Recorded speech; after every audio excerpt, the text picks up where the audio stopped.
So I have two quotes on my desk that I look at a lot. The first says, "You are never too old to dream a new dream."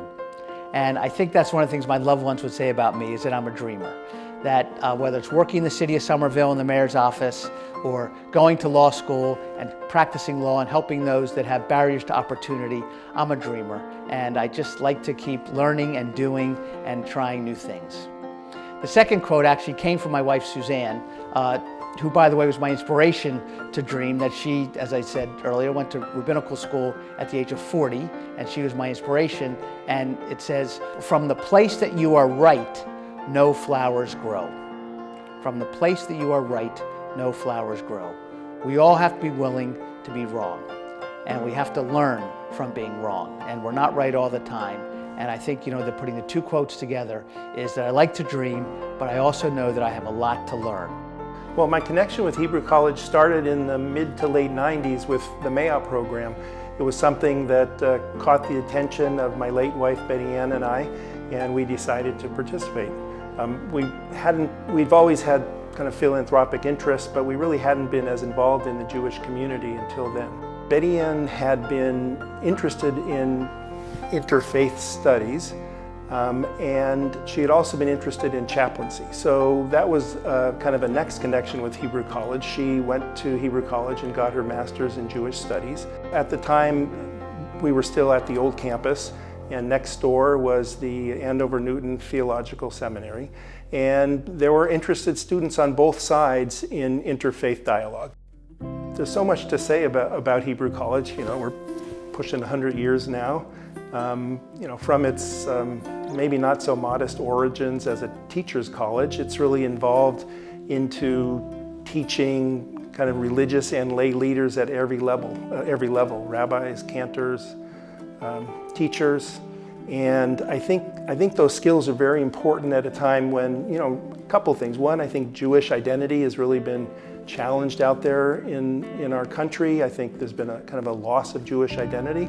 Also, I think interfaith dialogue has grown in importance. I think there's a lot of intolerance these days in the world, and I think teaching through the Miller Center the skills to lead in this type of environment are very important, and also, as I said, to kind of enhance Jewish identity. One of the things I think I'm most proud of is, as you've heard me say many times, I'm a numbers guy. And the numbers at Hebrew College are really greatly improved. For the first time in 25 years, the college has no debt on its balance sheet, has cash in the bank, has a growing endowment, has a balanced and sustainable budget. For the first time in over 2 decades. When we were building our new home, that I pledged to the board that we would not build this home on the back of debt, and that anything we built had to be 100% supported by donations. And I'm proud to say, really through the great work of our Capital Campaign Committee, but also of all the donors, that we were able to do this. I think also really is the institution that we've become, is that Hebrew College is thriving. We are great at what we do. We are so important to the community. We have great leadership team and only getting better. And I think building that leadership team and the combination of financial backing are really 2 great accomplishments that I'm glad to be a part of.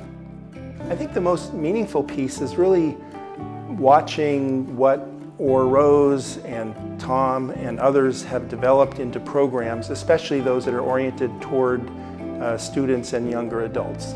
It's very important to give young people today kind of the tools to kind of lead their communities with respect to interfaith dialogue.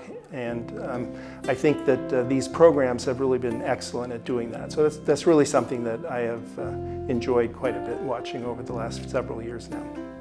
I think by giving to places like Hebrew College, where the support trains them on Jewish values and good, strong moral identity, helps because they can then give forward, kind of like I can give to the school, and then the young adults, the others who participate in these programs, can then take those skills and then give it forward again. So I feel like I'm getting a double impact in my support.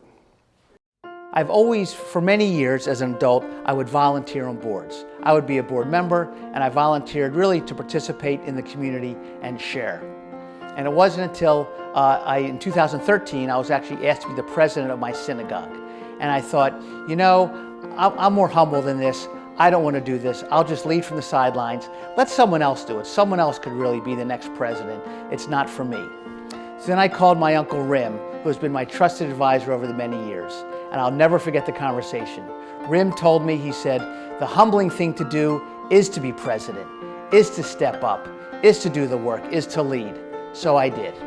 And that led to 4 years as president of Temple Raham, and then that led into 6 years of being chair of the board of Hebrew College. And what I learned from being in leadership is that you can be a humble leader.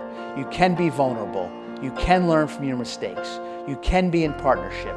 You can listen. So do all these things. And my message really to those in the community is it's okay to be humble and to lead, and we need you.